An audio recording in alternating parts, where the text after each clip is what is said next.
Yeah, welcome to everyone who's joining us today. My name's Phil Brown. I'm one of the partners here at Xact. I've got Dan with me as well, who's our head of CFO advisory. I'll do a longer intro for you in a sec, Dan. But in terms of what's on today, our agenda, we're talking about pricing labour in the construction industry. So we're going to go through just some first principles initially to consider. Then we're going to talk about this is really broken into two major components. We're going to talk about what sort of base rate, like the actual rate that you use when you're trying to work up labour pricing, and then the more difficult components of that, which is understanding all of the various risks that are associated with pricing labour, and ultimately, how do you arrive at how long it's going to take to do the build? So how many hours are going to be required when you're doing your pricing, your estimating?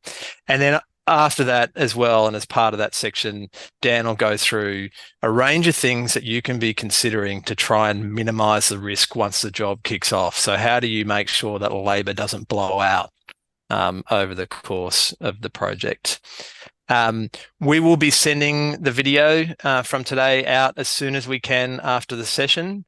There's a little bit of interactivity throughout, so we'll have some polls that we'll have as we work through the session. But yeah, we'll be sending the video along with any of the tools that we discuss.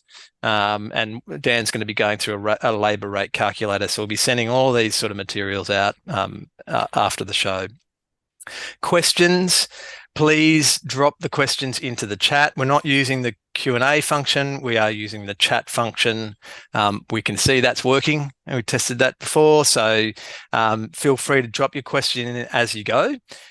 We'll try and answer them as we go if it's appropriate. If not, there are a few sections along the way where we can pause.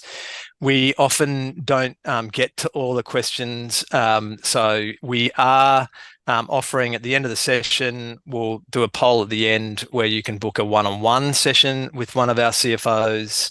That's a good opportunity to talk more specifically about what's going on in your business. And, you may want to ask us a little bit more about Xact and what our services are. So if we don't get to your question, apologies, we'll try and get through them all. But if we don't, and you want to follow up further, then we'll make available a one-on-one session afterwards as well. Very, very quickly, our services. So those who have joined us before, you'll know all about these services. But we have three core services at Xact. We have a bookkeeping division, which is all of the transactional processes that need to occur in your construction business. And rather than you guys having to do this yourself or to try and hire and retain good APAR and transactional team, you can outsource that to industry specialists. We know all the software that's out in the market these days and really play quite a vital role in terms of making sure you've got high quality data feeding into your business so you can run the reporting you need and have confidence in what you're looking at. Compliance, a term that the accounting industry uses for essentially tax and structuring and asset protection, all of those sorts of things. That team gets quite involved with our clients who are running, multiple entities, quite complex structures that you see in construction, particularly where there's an element of property development in play as well, and really making sure that all of those pieces of the puzzle are working for you from a tax perspective and from a risk management perspective. And then there's CFO advisory, and I might talk that through in this way. So CFO advisory, that service has three core components to it. We provide commercial advice. So we act as your CFO, as if you had a CFO in your business. You might not be able to afford a full-time CFO, so we act as an outsourced or fractional CFO. And we provide all the sort of financial reporting that you would get from an industry specialist construction CFO. Alongside of that, we provide decision support. So this is a range of different commercial things that you might come across, in your day-to-day running of a business that you're just not sure about. You need to have a sounding board. You need an expert to unpack it with you. It might not be purely financial. It might be, how are we going to build the team? How are we going, like, when should I hire the next person and in what role? All of those sorts of things as well, that we provide support around. And the final part of CFO advisory is we act as a running mate. So it's a 24/7 support service. You can call someone like Dan anytime. Sorry, Dan, any time of the day and night, because this is a stressful industry that we're in. And so our CFOs are always available to talk through whatever it is that you need some support around. So that's CFO advisory, and Dan is the head of that team. So Dan has got, rather than most accountants that you'll bump into who are very consumed by tax and regulations and the like, Dan is is a commercial accountant. So he hasn't lived his life in an accounting firm. He's lived his life in businesses, in large businesses, and helping build out the sort of functions that you need within a business to drive ultimately better profit and better commercial outcomes. So that's his background. He now runs a team of CFOs, and they each have a portfolio of clients that they look after very closely. So Dan, thanks for coming along today, mate. And Pleasure. thanks for presenting this really important topic. And I'll hand it over to you to kick off from there. All right, let me share the screen if that's all right. Yep, you go for it. Okay, so let me just set up here quickly. Good morning, everyone. Thanks very much for dialing in. As Phil mentioned, please drop in comments as you go. This is a safe space, a learning environment. We are doing a bit of a masterclass today, so I'm going to get very narrow and deep as opposed to very broad, which some of our earlier presentations have done. So we are talking about labor, and specifically internal labor or hourly rate labor as well. So what I'll do broadly at the start is I'll just impart some fundamentals, and this is going to be more of a theoretical, I guess, thought-invoking exercise as opposed to hardcore practical spreadsheets or anything like that, as we go. So please ask questions as we go along this webinar, but I'll jump straight on in. So the first thing I just want to touch on now is just this business concept around how a dollar pops into a business and how it pops out down the bottom. So in this little graph over here to the left-hand side, you can see here we have $1 million builder or $1 million job. And the concept around this can sort of scale up or down, whether you're turning $1 million, 10 million, or 100 million. The business concepts are exactly the same, especially in building construction or you're running a trade or something like that. So it's really important to understand how your business composition is broken up as far as getting $1 million in the door or $100,000 in the door, where you see that dollar disappear as far as direct costs go, and then what money you need to spend out of that to, I guess, support overheads, and then what are the expectations as far as net profit goes. So really quickly, high level, I'm going to assume a bit of assumed knowledge here, but say there's $1 million coming in. Let's say you're a pretty standard residential builder. You should be spending about 80 cents on the dollar for every dollar you get on board around cost of goods sold. So that's your people that are on the hammer: trades, materials, site supervisors, project managers, contract administrators as well. All those people sit up in that COGS area. So the philosophy applies whether you're turning 1 mil, 10 mil, 100 mil. Overheads need to be around about 10 cents on the dollar. So that's what those percentages are. Just, again, assume nothing here. So a dollar pops in, you're spending 10 cents for every dollar you're getting in. Overheads need to be 10 cents or better. That can flex up and down depending on the industry, whether you're in civil, industrial, commercial, resi, etc. And then the measurement of success, if you're a business owner on the call today, is you need to be making at least 10 cents on the dollar for every dollar you generate. So that will flex up and down depending on whether you're a trade or not. But for the purpose of this demonstration here, we can track and measure our dollars coming into the business through the business, and then measure what lands at the bottom. So as you can see here, 80 cents on the dollar, evaporating cost of goods sold or direct costs, exactly the same analogy. So it doesn't matter who you sort of speak to, whether it's different accountants, it means exactly the same thing. That's the cost of building the building or whatever it happens to be, or installing the bathroom or the trade, etc. Overhead to the support services. So they're your burners, I call them. So earners are people that swing the hammer, hold the nail gun. Your overheads are the back office people. So people like me, rent, etc. But they're support services to keep the business moving. And we need to see 10 cents on the dollar land on every job. As a rule of thumb, generally, if not 12 to 15 cents, that's rockstar territory. We're going to go really acute here in this webinar today as well. So what I want to go a level deeper and talk specifically about labor. So same bar graph on the left-hand side, 80 cents on the dollar there. depending whether you're running a project management business or you're running a chippy driven business, whatever it is, that will flex up and down. But what I see all the time is trades are relatively easy to manage. Here's your RFQ, here's your scope of works, here's your inclusion, exclusions, giving you a fixed price back. Materials are really easy as well. Where I always see builders, I guess, come unstuck or cop a little bit of damage is always around labor every single time, like 8 times out of 10, 9 times out of 10, especially some of the larger, I guess, COVID's done its damage. Builders have learned a lot of lessons, but labor still remains a bit of a key issue, or I guess a key concern as far as defending your margin, keeping your margin, and making the money you need to make. So out of that bar graph there, this is what good looks like. So you'll be spending $400,000 on trades and materials. The other $400,000 might be on chippies, hourly rate labor, plumbers, tiles, whatever it happens to be. But this is what a good stack looks like overall. And again, this will flex depending on the industry that you're in. This is what damage will look like. So labor has overruns, trades have to keep coming back for defects, et cetera, et cetera, et cetera. So you still have that $1 million business. We still have costs, et cetera, coming in, but labor is beginning to blow out. And as you can see down the bottom, you're still maintaining 10 cents on the dollar as far as overheads go, but that labor is blowing out. And guess what? There's no profit down the bottom. So I just want to introduce a couple of these concepts here, and we're going really acute and deep on labor today. So step one, square one is understanding your business and how a dollar trickles through. And then once you get that, then you start to measure it, etc. Sorry, Phil. And we saw from one slide to the next there, it only took 10% of the labor blowing out to eliminate the profit on this job. I mean, obviously that's because we're using some nice round figures there, but it's a good way to kind of demonstrate the business case for why you need to get your labor pricing right up front, because if you don't and it blows out, then you're left with nothing at the end of it. There's a question in there around, do you put full-time labor into COGS? I guess the question back on that is which full-time labor? If it's a full-time labor of an estimator, versus a carpenter, then that's going to be a different kind of answer. So Dan, do you want to give us a response to that one?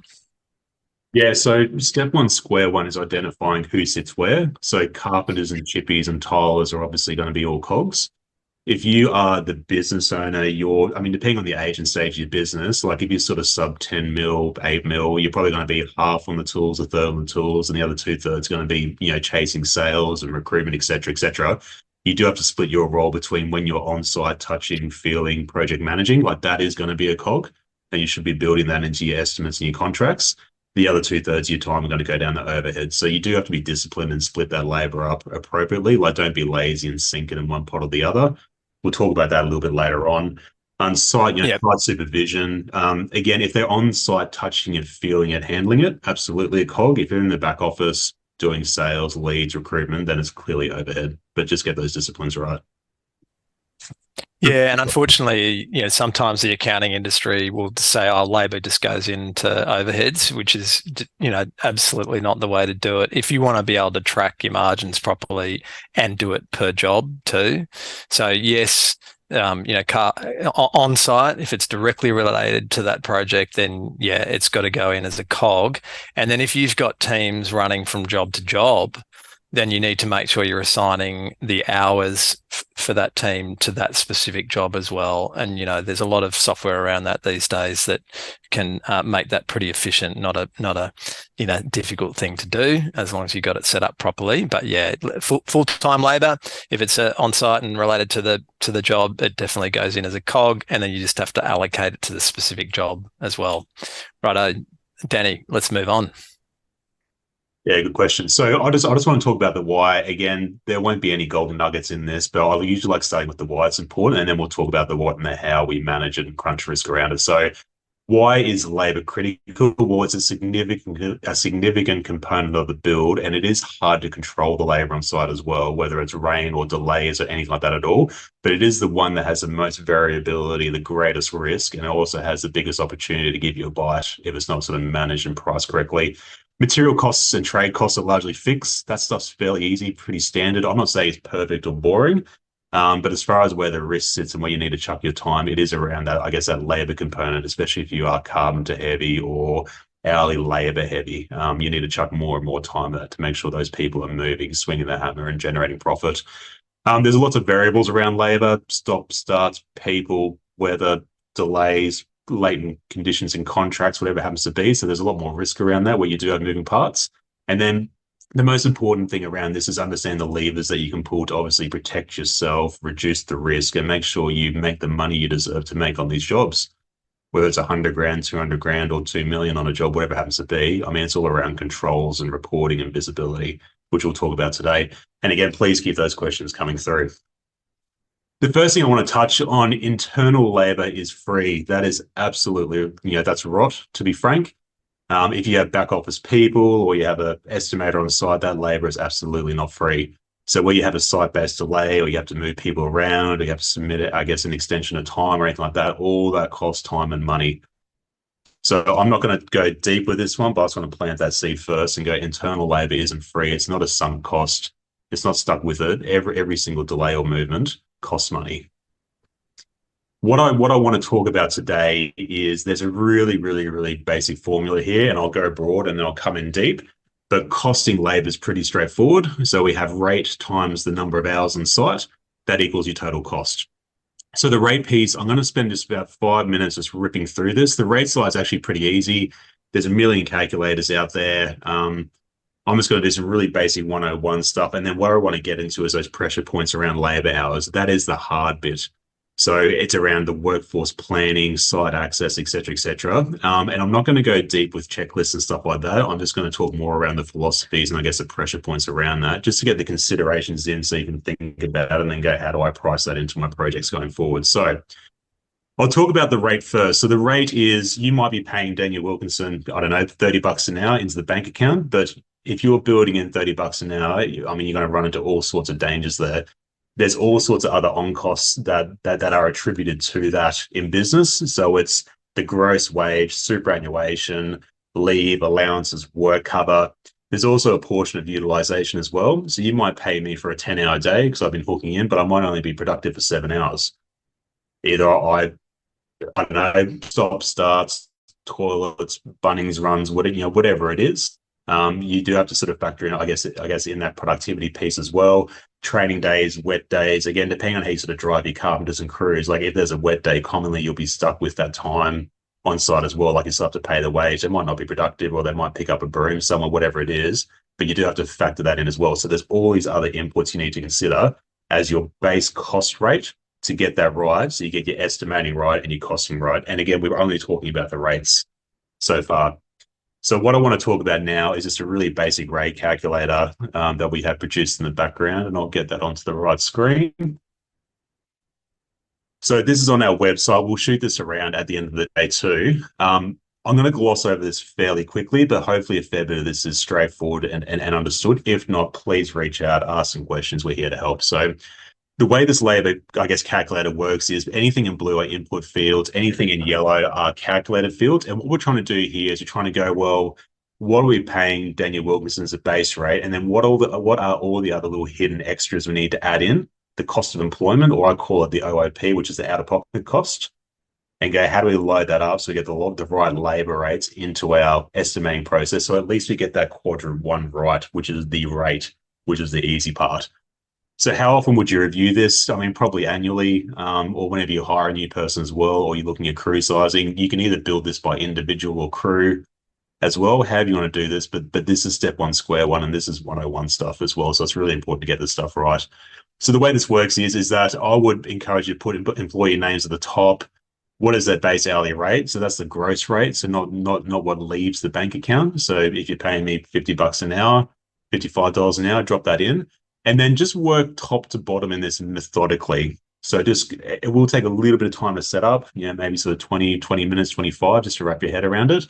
But just go top to bottom on this one. And a lot of the numbers loaded in here will be industry standard, 20 annual leave days, 10 sick days, whatever happens to be. So for example, if I'm a wage earner, a casual, whatever happens to be, obviously there's going to be super, there's work cover. Work cover is absolutely an on cost. It's not an overhead.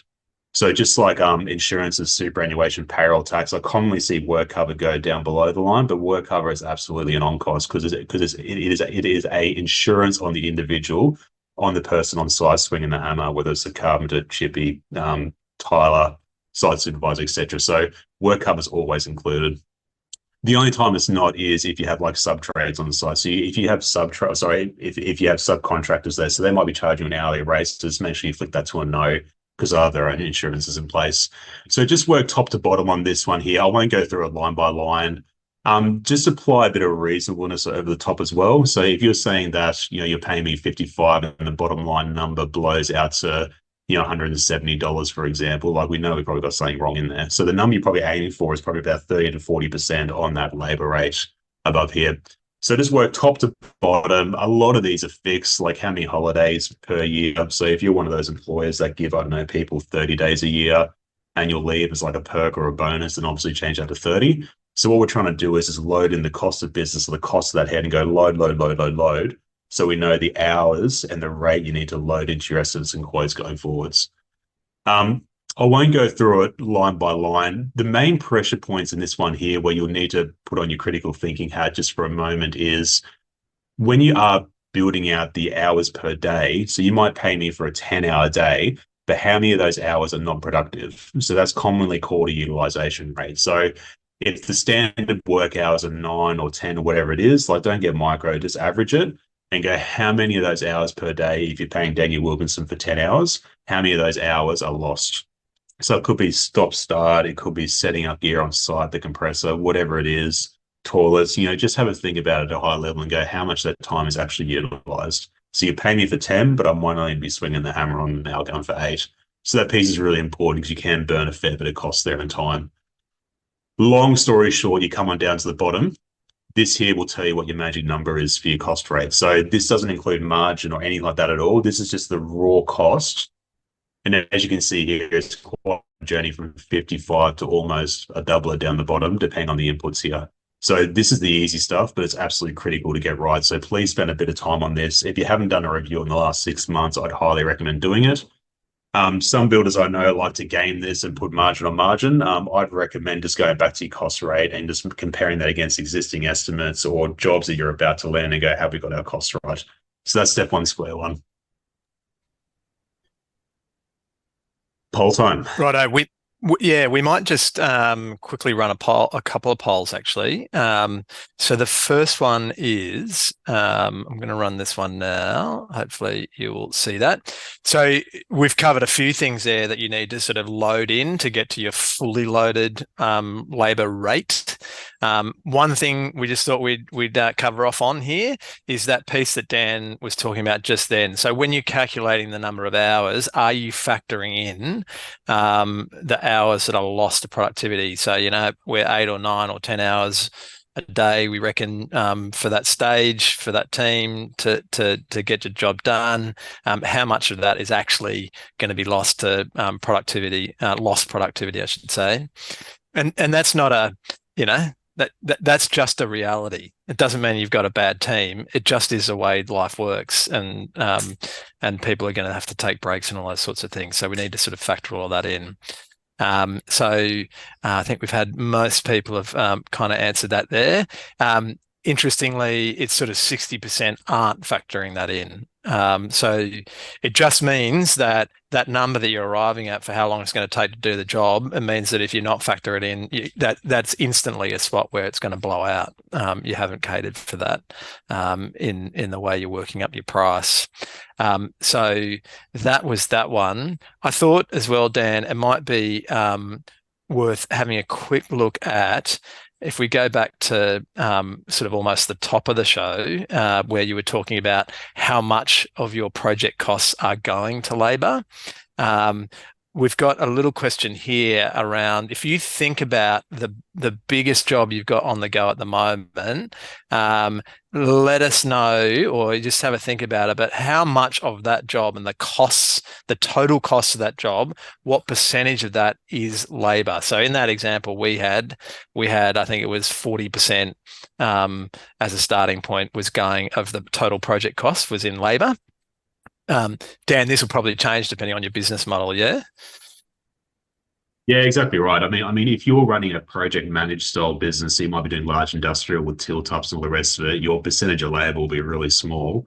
Whereas the obvious end, if you're running a trades-based business and you have a team of carpenters that you deploy for other builders, obviously that percentage is going to be through the roof as well. So there's no right or wrong answer here. I'm just trying to get a bit of a feel for what the exposure is. And I guess again, running business is just being aware of the numbers, and then you can measure the numbers, then obviously improve your business as well. Yeah, Just while that's that's right. running through Even just, yeah. questions. Sorry, mate. I was going to say, do you want me to just run through a couple of questions before we jump into the next part? Yeah, that'd Yep. be great. Yeah, yep. Um, yeah, so Steve, good question. So your site foreman and carpenters, absolutely a job cost. So get them in there, mate. They don't sit below the line. If they're swinging the hammer, they're above it and they're coded to a job. And then you need to measure yourself against that quota, make sure you're hitting it. And then if not, well, what's the plan to correct? Scott, good construction, good conversation around construction manager. If they are on site running the job, running the schedule, ideally they're built into your estimate, built into your prelims, and you should be having some sort of recovery in there for the construction manager. So yes, 50% of his wage will be going to COGS, and 50% of that, well, of that 50% will be going against the job costs. So they should be running timesheets or something similar in place. Absolutely is the short answer. And then the other 50% goes below the line. Matt, subcontractors. So it's better to use subcontractors more frequently where costs to complete the job may be higher, but they are more fixed, allowing for better budgeting and less labor blowouts. There's no right or wrong answer around this. I mean, my view is whatever gets the job done. And then you sort of come back to the people aspect and go, if you have the right people in the right role in a employee aspect, I mean, I usually sort of find internal employees can run a bit better. There's more complexities. You have more control, a more ready workforce, etc. In saying that, subcontractors aren't bad either, but you just have to make sure you get the scope right. Scope of works, inclusions, exclusions, have the right subcontractor agreement in place to protect you as well, particularly around defects and stuff like that. So there's no right or wrong answer. It just depends on your management style and your people style, probably more than anything. Um, I and it guess just you depends. just need to factor in as well that you've got to fit in with your subbies in terms of their timing and availability, and making sure that fits the sequence of trades and everything. Whereas employees, if you've got the right number of employees, that is, then you've got more direct control over their timing and whereabouts and all that sort of stuff. That's I guess just another one of the risk factors with subbies. But as Dan says, if you've got trusted subbies that do excellent work and the price is right, you can shift some of the risk there of things blowing out by containing it with a subby. Yep, absolutely. So again, depends on the style. I mean, if you run a pretty sophisticated construction schedule and you have multiple overlaying jobs, yada yada yada, you can internalize the margin that you would otherwise pay a subcontractor. Because when you pay a sub, you're going to pay an inflated rate. You're going to pay for their margin as well. So it just depends on the manager's style, I guess, the type of business you run. There's no right or wrong answer with that one, but happy to have a separate chat on that, Matt, and to sort of share some ideas or learnings I've seen along the way. Yeah, so work cover, yes, that's workers' compensation. So that's insurance. Yeah, so whether that's eye care in New South Wales or work cover Queensland, whatever it is. So that's labor-based specific insurances, work cover, workers' comp, eye care, whatever it happens to be. So that's what that refers to. So Chris, just your question, I'm tracking labor hours from existing jobs. Wouldn't that wasted time be incorporated in that? I don't have a tracking category for the guys to input wasted time. So it's not really wasted time. It's just unproductive time. Stop, start. Some people could be on the lung lollies, whatever it is. It's just having a consideration and thought for that. And you'll know which ones are your high performers. They hook in, they execute, yada, yada, yada. Whereas some of your apprentices or your greener guys, they aren't going to crank through the same amount of work as one of your more sophisticated, 10-year, site supervisors, for example. So you might pay an apprentice 10 hours, but they might only be productive for 4. So it's just generating an awareness and a consideration around that. That's what that whole philosophy is. Hopefully that helps and makes sense. Okay. I'll push on. Yeah, I think so. And then we'll come up for air again and do some more questions in a minute. Okay. This again, I'll start really wide and then go really deep. So this is the profit feedback loop, and this is critical in every single business. So not just building construction or the built environment. This is across every single business I've ever been a part of. So the profit feedback loop or the profit, I guess, flywheel, it starts at the estimate, right? So you have to get the estimate right, quantified, measured, understand the risks. I mean, estimating is no longer sending out RFQs and measuring up your BOQs as well. It's around the buildability. How are we going to build it? How are we going to do it? How does the site access work? So again, I'm just chucking theories out there just to get the brain going, because if you can understand the risk and draw the circle around the moving parts, you can then quantify, identify, and then go, how do I eliminate, mitigate, delegate that risk out, and then how do I cost it appropriately? So I'll start with the estimate. Once you have your scoreboard to go, look, I'm going to build this job for 2.5 million, you need to then measure yourself against that estimate, which is job costing. So you need a rock star, I guess, bookkeeper in the background, accounts manager, finance manager, whoever it is, or a really sophisticated finance function to measure yourself against it. And I can't express how important that job costing piece is. So job costing at a high level is anything that's sitting up in cost of goods sold, estimates done, cash is flying everywhere, costs are coming in, and you measure that line by line against your estimate or your WBS, whatever it happens to be. So job costing is absolutely important. And then what pops out of that is reporting. So your reporting is your scoreboard to go, am I winning? Am I losing? Am I tiling and bathroom 2 should have been 10 grand. Did it come in at 10 grand? If it came in at 10 grand, me as your CFO, I'm not going to care. Move on, came in on budget. If it comes in at 12 grand and you thought it was going to be 10, guess who's going to jump up and down? So that is the purpose of the reporting. And those 3 quadrants are actually pretty simple-ish if you have the right processes and systems in place. The hard bit, which is quadrant 4 in the top left-hand corner, is what does it all mean? What's the story? Where did I kick my toe? How do I not kick my toe again? If I got the tiling incorrect, like either type of tile or I guess my specifications weren't right, how do I apply that in my quotes going forwards or my RFQs going forward so I don't run into that problem again, especially where you have had blowouts? Or if you are really efficient in certain areas, well, how do we double down on that efficiency and then apply that back to the estimate and you get that flywheel going again? So that is the profit feedback loop. I just want to sort of start there and just ingrain that concept into business because it's really, really, really important. Now, coming into the next piece, this is a masterclass. So again, I'm just going to talk about the labor considerations and I guess the impacts that has in the business as well. I'm not going to do a whole business review, but where I want to start with is estimating. And as I mentioned before, estimating is so much more than RFQs and RFIs for a job and a set of plans nowadays. There's more moving parts. If you're in the high-end resi space or like even heavier commercial sophisticated fit-out space, there's so many moving parts in there just to get that right. And the estimating isn't just the RFQs and RFIs, but it needs to be around about building constructability. How are we going to build it? What are the obstacles in place? How do I price in the risk around the moving parts on the job site? And you do that in the estimating phase before you even submit anything to the client or a contract. So with the estimating impact, let's just talk about access in general. So if you have a nice open field where you're building a house and it's only 20 minutes out of the city, site access is going to be easy. But if you're on a slope in Balimba, site access is tight, a 300 square meter block and you've got to build a house that's 250 squares on it, like we know it's going to be tight, we know it's going to be delays, you're going to move stuff around on site. You have to understand, how am I going to build this? What are the moving parts? Do I have to move blocks 3 times to the back end to get it in there? How do I price that labor in there? Really important to consider, how am I going to build this? So not RFIs and RFQs, how am I going to build this and what are the movements? Super, super important and specifically for labor. Separation of disciplines as well. So who's accountable for what? Who's going to be accountable for trades and people coming and going as well? Where does that role and responsibility sit? If you have a really complex build and trades come and go multiple times throughout the projects, you need to build in that risk and that contingency in there as well.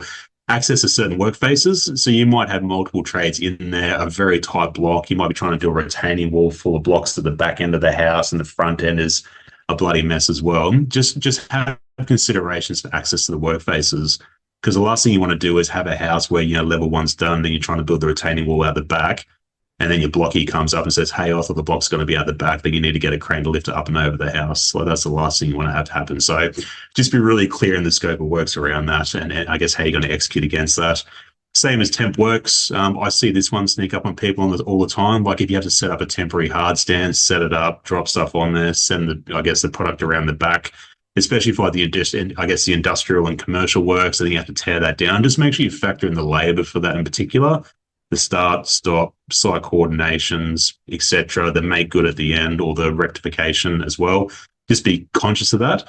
And the final two on this, I see all the time as well. If your drawings are not trade ready, just shove them straight back to the engineer or architect or whoever it is, or if you're designing and constructing internally, because building is incredibly complex. And I don't think builders get enough, I guess, kudos for how complex building construction is. But make sure those drawings are trade ready.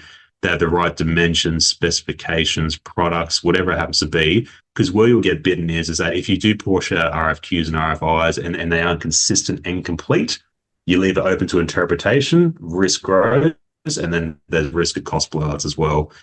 And then everything where you can has to get resolved in the office. So if you have logistics issues or coordination issues, or you need to, I guess, redraw your critical path for the construction on site, try and do it in the office, try and do it as part of your planning cycle, either your morning huddles or end of week huddles, whatever it is. Don't do it on site. Your head's going to be full. You need clear head, clear space when you do make these big calls, because any movements of trades, people, materials will cost you a bucket load. So try and get that planning done in the office. Anything on site is your enemy. Yeah, and just reinforcing that drawing's not trade ready. I mean, ultimately, you might actually reach the point where, you're not going to get the detail that you probably need to resolve it before you get on site and understand it properly. What it means from a labour component. So, as long as you're aware of that and you factor additional time in as a risk management strategy. And I think that's where sometimes, builders are going to be come across it, particularly in the resi space, where sometimes the detail might not be there. And then, the client's asking, well, how come your price is so much more than the other guy's price? And you can, really confidently say that you've factored in some additional component there because the detail just isn't there. Or if you know that there's an additional amount of complexity, that you've properly priced it. Whereas, people who aren't doing the sort of quality work that you are may not have priced that in. And it gives the client a lot more confidence that they're dealing with a really quality operator. Righto, Dan, back to you. Yeah, so just changing gears again. So we're comfortable with our estimate. We've given serious consideration to how we're going to build the job, site access issues, all the stuff we talked about before. You've quantified the risk. You've worked out what you want a provisional sum PC to transfer the risk to the client, et cetera, et cetera, et cetera. The client signed the contract and away we go. So now we're going to talk about the project management pressure points specifically around labour. So this is around project delivery, and I guess project buildability is what I want to touch on here. So with the procurement process, I mean, it isn't a head office or I guess a large business buzzword. It's around, have we, I guess, planned the build to make sure that the materials arrive at the right time for when the trades need or carpenters need. For example, if you've got the tiler coming in 2 days, like, is the waterproofing done? Are the tiles on site to spec, nothing on back order? Grouts there, whatever it happens to be. So it's that procurement process to go, right, when this trade or person rocks up, again, just the labor component, are we ready to go? Are we forward looking enough to make sure that things are ready to go? Because if I'm the CFO for a trade-based business and they're coming to your building site and the materials aren't there, and we've booked out a couple of guys for a day or two to crank in, well, you can absolutely bet you're going to get a variation or a cost or whatever happens to be. So I can't express how important that procurement piece is. Make sure we are forward looking, we have the right goods, the right product, the right things delivered at the right time. And that leads into site readiness. I see a lot of builders get stung by this as well, probably less so nowadays, which is nice to see. But is the site ready to go? So this is around, for example, you might have your carpenters rock up to site. They're ready to throw up the stick framing, whatever it is. And then, come 2 o'clock, they have to duck off to Bunnings to go buy 4 or 5, boxes of nails. That is an absolute killer. So you half out of Bunnings, 45 minutes wandering around, grabbing a snag, coming back. It's pretty easy to sort of tear up $300-400. And given that your margins won't be tremendous in the building construction, just having that site readiness piece is super important. Have you got everything you need before you even rock up to site to make sure that the site is ready to go? All your tools, all your materials, are we ready? Now, things will pop up, but I just want to generate awareness around that.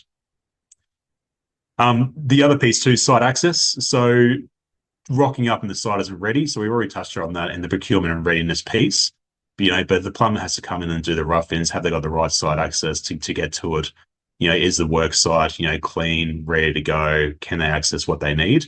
Because that'll be killers for them too. And look, if I was a plumber and the site wasn't ready, I'd be sending you an hourly bill. That's pretty aggressive for wasting my time. So just that site access piece, as far as trades and days, just to make sure they can come and do their job, bunk out.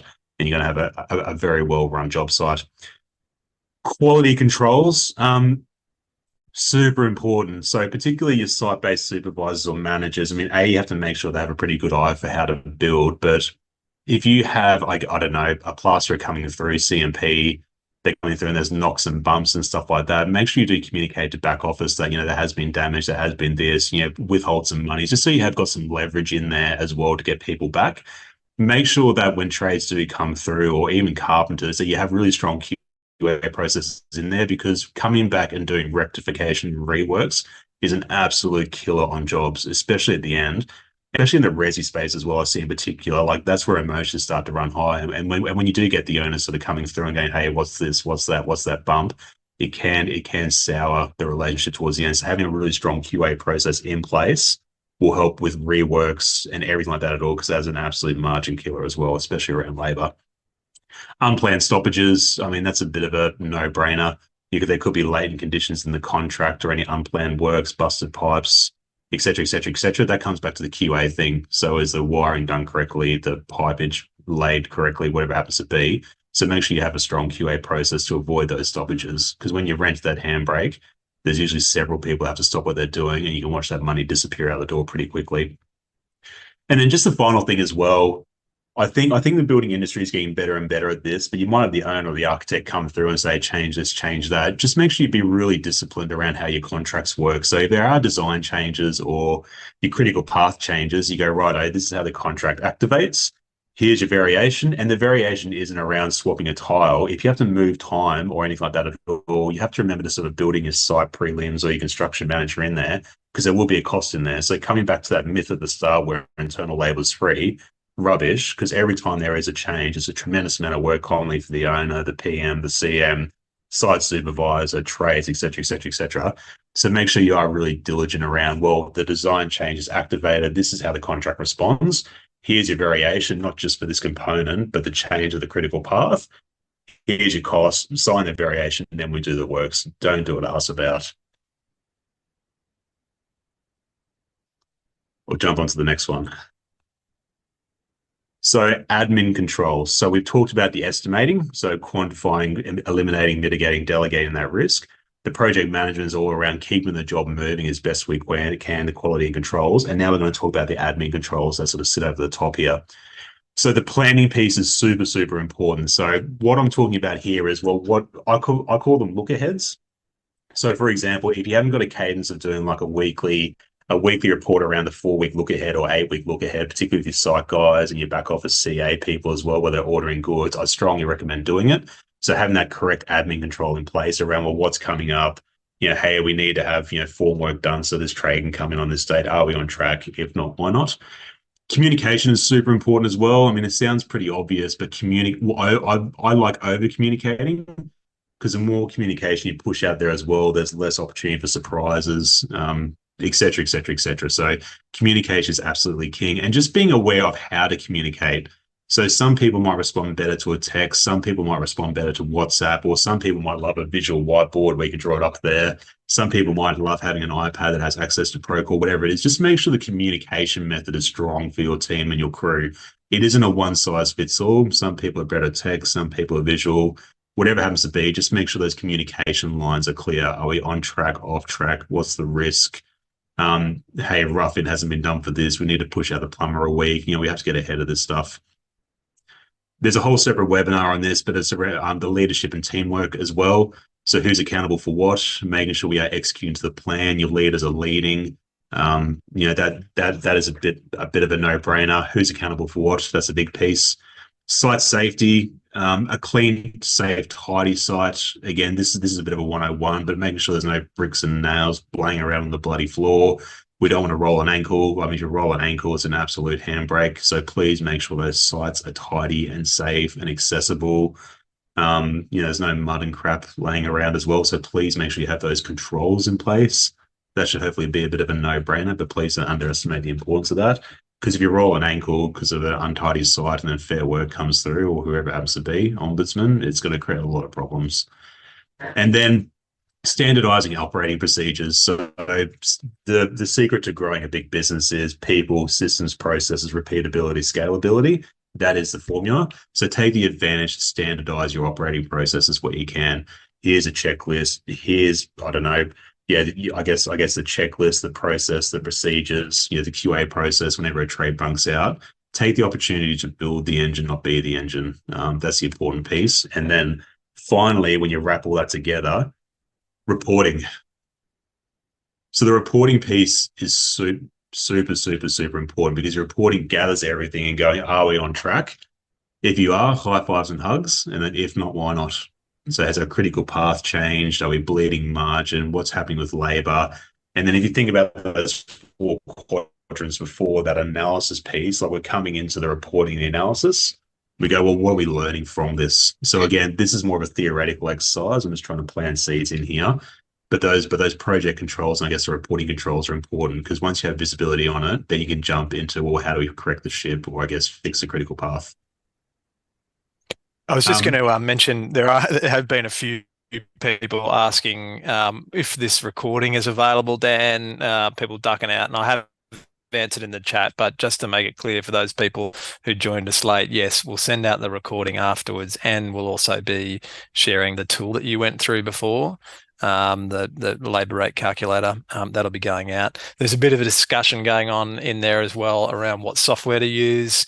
Good timing in terms of what you're talking about from a reporting perspective, whatever it is. And there's a lot of software on the market these days. We're happy to talk that through with you individually in terms of, what software we recommend and for your specific setup, because it does vary. Whatever it is, it needs to be able to give you an accurate picture of where you're traveling job by job, and particularly on the labor component. Like, is that starting to blow out?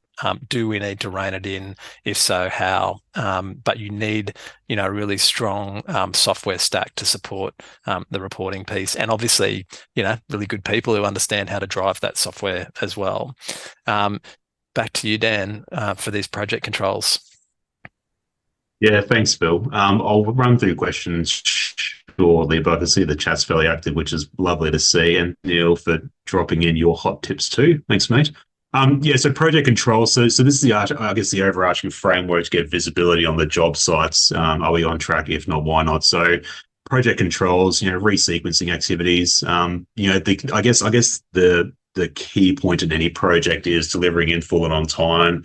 The PC date doesn't move. I mean, you're always going to have bumps on site. Building is complex, but if we do see those sort of trades getting squashed, can we resequence activities so we don't have to move that PC date as well? So that piece is really important. And if you track and measure the construction schedule as you go and you do see slippage, that's the call to action to go, well, how do we do this? Gather your leadership team, your site supervisor, whoever it is, construction manager, and go, can we rejig this so we don't just blow this out? Because if you have a build that's going for 12 months and it rolls out to 15, you're still commonly going to generate the same GP, ignore prelims and site supervision, but you'll have GP over a wider period, and then that's how you get smashed, that GP rate and that overhead rate, and then the net profit goes down the toilet. So what I'm trying to say here is just be really disciplined around those PC dates. If you do start to get a crunch on site, think about how you can resequence the events or have trades running in parallel just so you don't have to move that PC date overall. It's really important to bring the team along too. So that third point down there, workshop the game plan of the team. You can generate accountability and ownership, which are a common key bit missing with site execution if you don't involve the team early. So before the contract goes final from the estimate to contract to the client, make sure you do bring in your site supervisor or, even an up and coming chippy, bring your construction manager on board, spread out a bit of, I guess, on the table. Have a 2, 3, 4 hour, pre-deployment plan and go, guys, is there anything in there that you've missed or the estimator's missed? Because the engineer and architect will have one view, the estimator will have another view, and then when it lands on the construction manager's desk or the site supervisor, go, bloody hell, that's miles apart. So it's really important to get everyone in the room and go, what's the game plan? Does it work? Which leads into that second last point, engage the team. And then once they contribute to it, you can generate accountability and responsibility and ownership to that person because they contributed as well, which is another whole webinar again. And the final piece, which is probably one of my favorite ones, cash shapes behavior. So if you can build their REM schemes around the project execution, delivering the project in full and on time, DIFOT, to cost, to budget, et cetera, there should be rewards in place, especially for your more senior leaders as well, or even if they bring it, I guess, in earlier too. So again, that's a whole separate webinar again, but cash shapes behavior. So keep that in the back of the mind as well.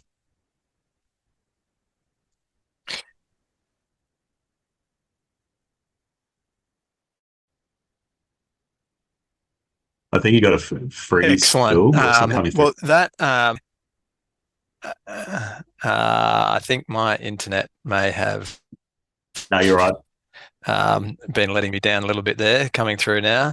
I'm going to just Yeah. launch this poll here around a complimentary webinar. Sorry, not a complimentary webinar. That's where you are right now. A complimentary session with one of our CFOs. Dan, the content you've covered today, it's great for people to get, I guess, an idea of the sort of things that they want to be considering.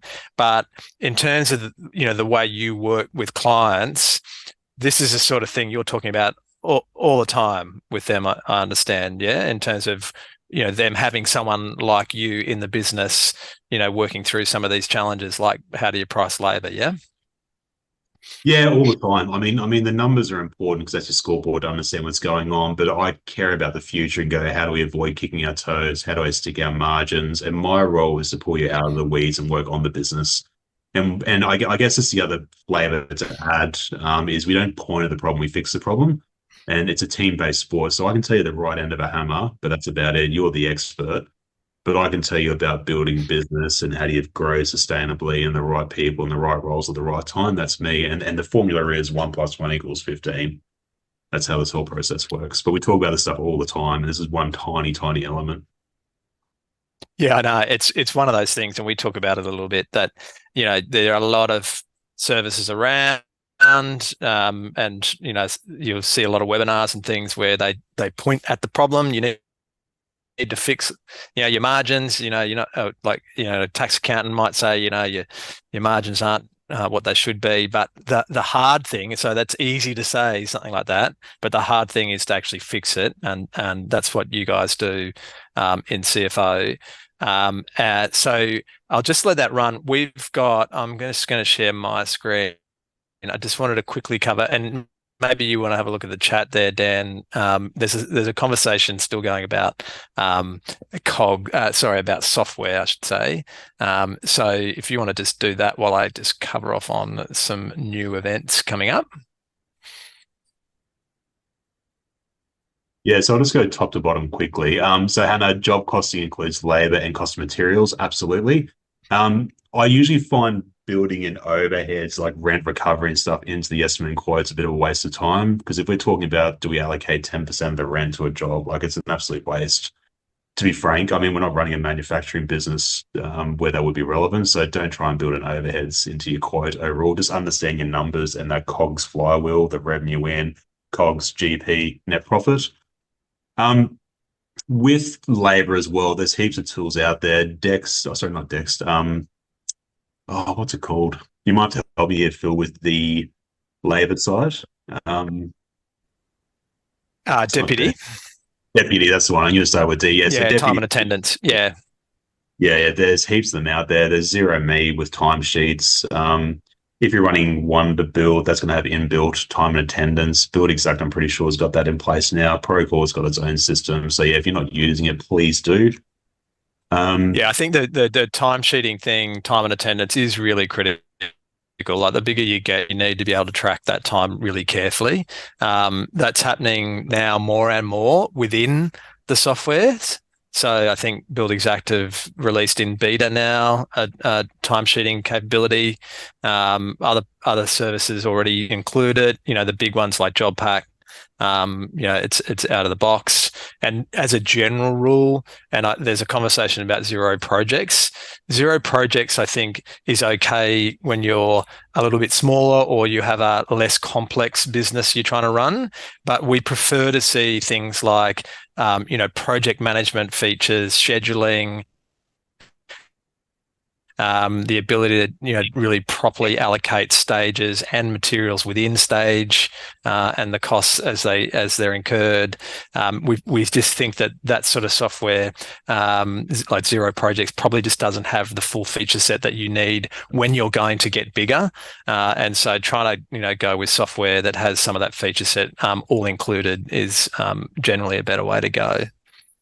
No, so just really quickly on that. Zero projects, that's the end state. And what I'm trying to instill here is that you want to come back upstream and go, what are we measuring ourselves against? So zero projects is pretty good at capturing project costs, but if you're saying, hey, Dan, I spent $250,000 on block work, I'm like, well, that tells me nothing. I want to know, well, what's the estimate or what was the WBS against that? Go, well, block work should have been 220. I've spent 250. Well, guess it's going to jump up and down. So I think if you can work upstream and get those costs against your source system, whether it's Build Xact, Wonderbuild, Procore, Data Build, whatever it is, start there. And then you allow Zero to be just your accounting hub, or I guess your bookkeeping hub. Accounts payable, receivable reporting, that's ideally where you want to go. You're on mute, Phil. Your turn. I'm on mute now. Some would say that's not a bad thing. Yeah, and that's where you're going to have all your whole of business accounting tracking, right? And you've got to have something like a Zero in play because you've got to do BAS and those sorts of compliance things. So ultimately, it's all got to feed back into there. But that's where your balance sheet lives, and your full P&L where you're tracking all your overheads and all that sort of stuff as well. Really, the software like the Build Xacts, Wonderbuild, Build a Trend, they're there to track project costs and how you're traveling from that perspective, and all the operational aspect of the project, like communication with team, all those sorts of things. I'm just sharing the moment. We launched our new website the other day. All of the tools that we cover on these webinars, all of the previous webinars we've done, you can access those from our resources page. So feel free to go and check that out. Our next webinar that we've got coming up is, I know that tax isn't necessarily a really fun thing in life, but it is something that will have a big impact on your wealth position. And also, from a structuring perspective, there's this thing around structuring, not just from a tax perspective, make sure that works and you can really minimize tax as much as you can, but also structuring from an asset protection perspective, so that, in the worst case scenario, if a project fails, you've got from a property development perspective, that it doesn't have a knock-on impact to the rest of your business, those sorts of things. So we've got two of our partners from our compliance team, Josh and Dylan, who are absolute experts in the construction tax space. We'll be presenting that one in June, and with enough time as well that I guess any of the things that you like the look of there, you might be able to apply to your business before June 30. You may need to make some changes to make the most of that. Righto, I think we've got a lot of interest here, I think, around software. How do I use that? I think I'm sure people got quite a bit out of those components around really trying to properly understand what it takes to build the project and factor in all the things you need to get your original estimate right. So hopefully people got a lot out of that, and then managing the project as you go, so that labor doesn't blow out. Any of these sort of things, we will follow up with those people who have asked for a consultation. If you do ever want to reach out to us and ask any further questions, please feel free. You can find us through our website, and drop us a line. We'd love to have a chat. And I think that's it for today, Dan. Thanks so much, mate. Any sort of final comments from you there? Look, I know this webinar was a bit more theoretical than normal, but I mean this is how you build a sophisticated business. And again, we don't want to do the clench and hope strategy and work hard and be really busy and hope you make some money at the end. Where you're in is right at the start, the estimate, the disciplines, the plan, and then stick to the plan. And if you do those things, 8, 9 times out of 10, minus a volcano or anything crazy like that, you'll be successful. Touch wood and generalization, but that's how you make money in this game and have a good time in this game.